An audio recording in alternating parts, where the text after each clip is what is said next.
Terra Espiritual apresenta o Evangelho de Jesus.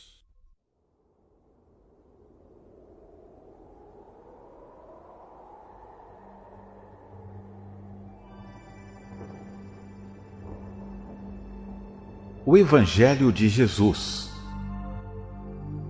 Episódio 8. Os primeiros discípulos. Baseado no Evangelho de Lucas, capítulo 3, versículo 23, João, capítulo 1, versículos 35 ao 51, e Marcos, capítulo 1, versículos 14 ao 20.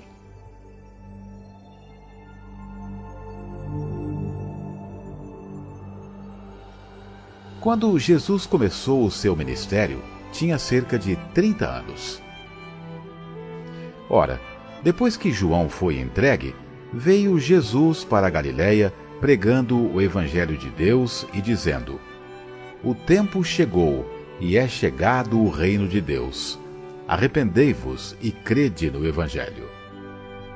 No dia seguinte, João estava outra vez ali com 2 dos seus discípulos, e olhando para Jesus que passava, disse: Eis o Cordeiro de Deus.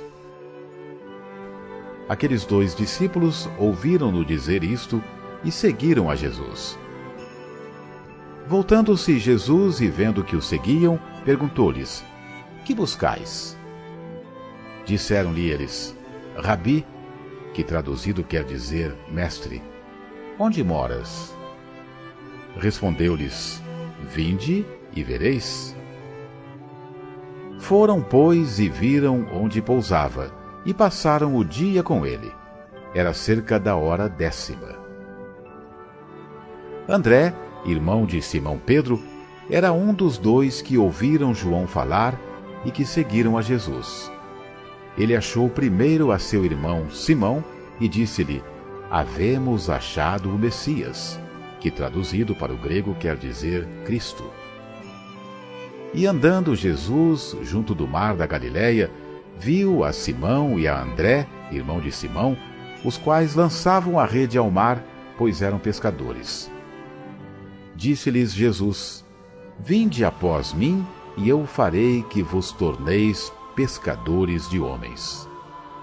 Então eles, deixando imediatamente as suas redes, o seguiram. Jesus, fixando nele o olhar, disse: Tu és Simão, filho de João. Tu serás chamado Cefas, que quer dizer Pedro. E ele, passando um pouco adiante, viu Tiago, filho de Zebedeu, e João, seu irmão, que estavam no barco consertando as redes, e logo os chamou. Eles, deixando seu pai, Zebedeu, no barco com os empregados, o seguiram. No dia seguinte, Jesus resolveu partir para a Galiléia, e achando a Filipe, disse-lhe: Segue-me. Ora, Filipe era de Betsaida, cidade de André e de Pedro. Filipe achou a Natanael e disse-lhe: Acabamos de achar aquele de quem escreveram Moisés na lei e os profetas, Jesus de Nazaré, filho de José. Perguntou-lhe Natanael: Pode haver coisa bem-vinda de Nazaré? Disse-lhe Filipe: Vem e vê. Jesus, vendo Natanael aproximar-se dele, disse a seu respeito: Eis um verdadeiro israelita, em quem não há dolo. Perguntou-lhe Natanael: De onde me conheces? Respondeu-lhe Jesus: Antes que Filipe te chamasse, eu te vi quando estavas debaixo da figueira. Respondeu-lhe Natanael: Rabi, tu és o Filho de Deus, tu és Rei de Israel. Ao que lhe disse Jesus: Por que te disse, vi-te debaixo da figueira, crês? Pois coisas maiores do que estas verás. E acrescentou: em verdade vos digo, que vereis o céu aberto e os anjos de Deus subindo e descendo sobre o Filho do Homem.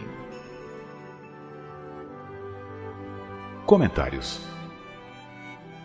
Os evangelhos são, cada um deles, forças espirituais da elevação da alma humana registrado por homens e mulheres de elevada capacidade intelectual e aspiração de elevação.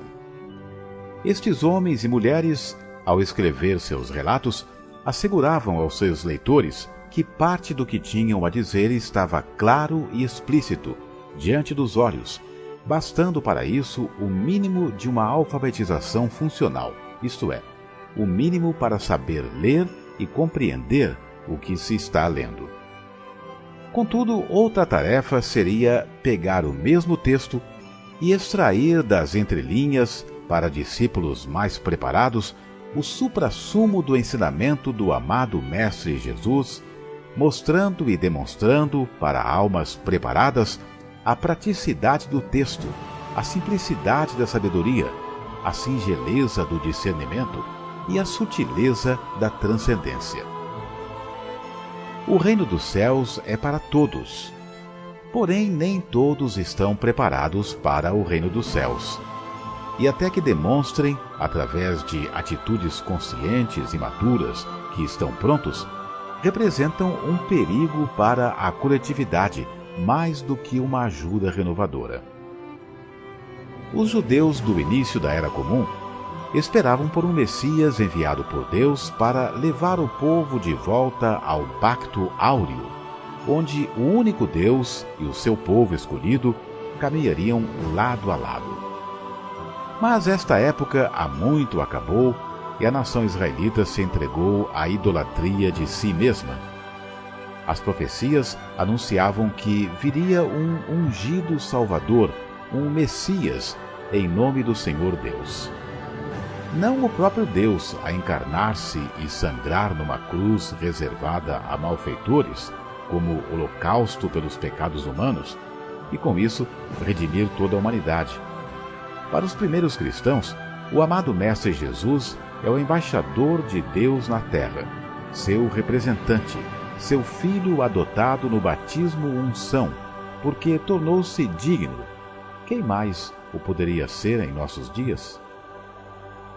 Por isso, o amado Mestre Jesus, homem de carne e osso, que se fez digno de ser o primogênito, o primeiro de uma série de filhos de Deus, após sua unção sacerdotal pelo profeta João Batista, inicia sua missão terrena anunciando o mesmo bordão que seu antigo mestre e primo. O reino de Deus chegou.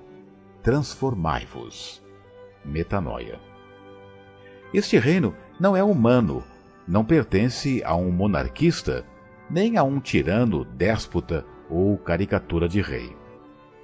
Este reino anunciado é o de Deus, onde a verdade e a justiça, de mãos dadas, porão equilíbrio na balança, e a legitimidade das atitudes será inquestionável. Este trono não reside em uma cidade santa, numa montanha, num deserto, numa gruta ou numa colina, mas dentro do coração de cada homem e de cada mulher que, se utilizando do livre arbítrio, decide agir pró ou contra as inabaláveis leis de Deus. Já não há dúvidas, e que ninguém finja não saber. Deus está isento disto, mas das leis de Deus não se zomba. Tudo aquilo que o homem plantar, certamente haverá de colher. Contudo, o coração dos homens, o que tem de infantil, tem de perigoso. Assim como Herodes, um rei temporal, temeu o reino espiritual, também outros homens imaturos poderiam ter medo ou ciúmes do reino espiritual do Deus único dos hebreus. Para estas crianças de armas na mão, Jesus trazia consigo o perigo de um golpe ou da inflamação de um novo ânimo revolucionário. Para quem desconhece o amor, carinho é agressão. Muitos querem libertação para poder se locupletar e abusar de suas capacidades. Alguns anseiam por revoluções que sejam impostas aos outros, mas não a si mesmos. Outros sonham com reformas, com as quais possam tirar proveito. Muito poucos sonham com a justiça social, e a paz fraternal, reerguendo homens e mulheres, construindo pontes, onde antes havia muros. Mestre João Batista, ao ver seu primo e escolhido por Deus para ser o verdadeiro instrumento de paz no mundo, e não apenas mais um ensaio, como tantos outros antes dele, sem nenhuma mancha de ciúme e com alegria no olhar, aponta os seus discípulos. Eis aí aquele que doravante deverá ser vosso mestre. E estes, confiantes em João e atraídos pelo magnetismo de Jesus, seguem sem questionar. Até mesmo porque o selo de qualidade de João não precisava de provas. João via assim cumprir-se as promessas de parceria com o Messias. Aquele que o enviou a batizar com água certamente o avisou que prepararia o caminho do Messias. A hora do Messias chegou. Agora era necessário que ele crescesse e João diminuísse. E Herodes Antipas, com medo na alma, certamente iria dar uma ajudazinha neste processo, mandando prender João. Os discípulos seguem os passos de Jesus, que vai em frente sem reduzir sua passada. O tempo é curto e há muito o que fazer. Jesus não espera pela decisão dos homens que são temerosos, tíbios e irresolutos. Ele vai em frente, na direção da claridade. Mas aqueles 2 discípulos entusiasmados, isto é, com a alma viva, se apressam e o alcançam. O mestre, encarando-os, pois sabia que eles o seguiam, questiona: que buscais? Os discípulos, alegremente, permanecem silenciosos. Seu silêncio exulta por eles. Mas nós, o que buscamos no Cristo? Um quebra-galhos? Um porto seguro? Uma fonte de motivação para os tempos difíceis? Um remédio para as nossas chagas? Uma esperança para a desesperança? Ou um caminho para a verdade que conduz à vida plena? Este caminho é de luta, não de descanso. É de espada erguida contra o próprio ego, não de paz de rede na sombra. Quase sempre exige renunciar a si e carregar certas cruzes de deveres e obrigações. Já refeitos da correria, perguntam ao novo amigo e rabi, isto é, mestre: onde moras? O amado mestre Jesus, que nesta nova fase da vida renunciou ao seu ofício de artesão teocton para se dedicar à semeadura do reino dos céus nos humanos corações, que tinha deixado a casa de sua mãe Maria, entregando-a aos cuidados de seu irmão mais velho, Tiago, futuro chefe da comunidade cristã após a sua crucificação, agora só teria como resposta: vinde e vede. Aquele que decidisse por segui-lo descobriria que seu mestre não tinha nem sequer um lugar para reclinar sua cabeça, que se hospedava pela gentileza, benevolência e carência espiritual de seus seguidores, que se deleitavam com suas conversas no cair da tarde e início da noite sobre as maravilhas das boas novas do Evangelho, que se alimentavam das graças que saíam da boca e do coração do poeta galileu. Com este vinde e vede, o amado Mestre Jesus aceitava seus primeiros discípulos.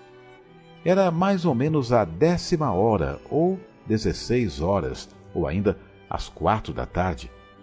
Era uma boa hora para sentar-se ao redor de uma mesa com um pedaço de pão de trigo e falar da profundeza das coisas simples da vida. Aquela noite deve ter sido inesquecível para aqueles que se banquetearam com o pão espiritual compartilhado por Jesus. E nós? Temos sabido compartilhar o pão espiritual com aqueles que têm fome e sede da vida maior? Ou nos acovardamos, guardando as migalhas e deixando o pão da vida mofar em nossas mentes, sem utilizá-las para alimentar os outros? Nossa mentalidade é de cuidar do outro ou é de deixar que aqueles que tiverem interesse é que corram atrás? A nossa mentalidade é de buscar que os céus nos inspirem ou deixamos que um dia as coisas aconteçam? Somos bênçãos nas vidas alheias, como Jesus é na nossa? Ou cruzamos os braços e vemos as coisas acontecerem para ver como as coisas ficam? De cada atitude haveremos de prestar contas, pois na nova ordem mundial, na constituição do Reino dos Céus, não há lugar para egoísmo, individualismos. O pensamento deve ser inclusivista, coletivista. Um por todos e todos por um, como diriam os mosqueteiros. André, irmão de Pedro, comunica-lhe a boa nova. Encontramos o Messias. Pouco tempo depois, o pescador Pedro encontrava-o também, mas perderia a si mesmo, tornando-se agora uma nova criatura interiormente, Cefas. Pedro e Cefas têm algo em comum. Têm a robustez, teimosia e mudança de uma pedra.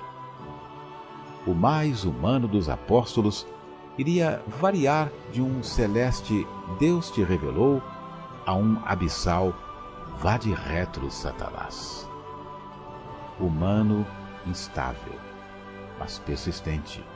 Pedro, agora Cefas, triunfaria no final, vencendo sua humana natureza. Alguns se surpreendem e são convencidos por místicos poderes e ações misteriosas.